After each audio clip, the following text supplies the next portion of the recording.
بسم الله الرحمن الرحيم قل أتعبدون من دون الله ما لا يملك لكم ضرا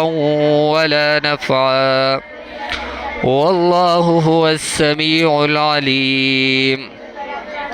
قل يا أهل الكتاب لا تغلوا في دينكم غير الحق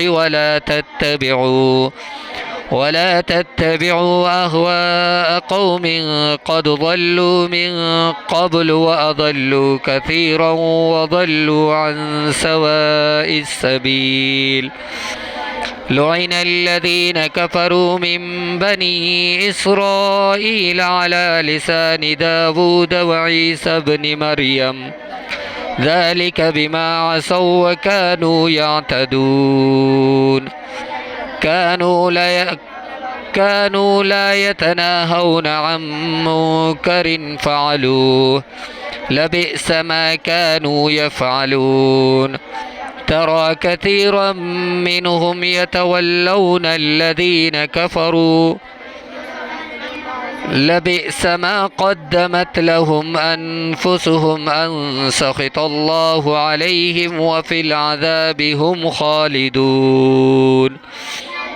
ولو كانوا يؤمنون بالله والنبي وما أنزل إليه ما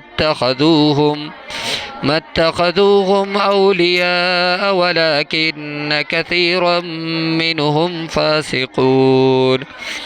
لتجدن أشد الناس عداوة للذين آمنوا اليهود والذين أشركوا ولتجدن أقربهم مودة للذين آمنوا الذين قالوا إنا نصارى ذلك بأن منهم قسيسين ورهبانا وأنهم لا يستكبرون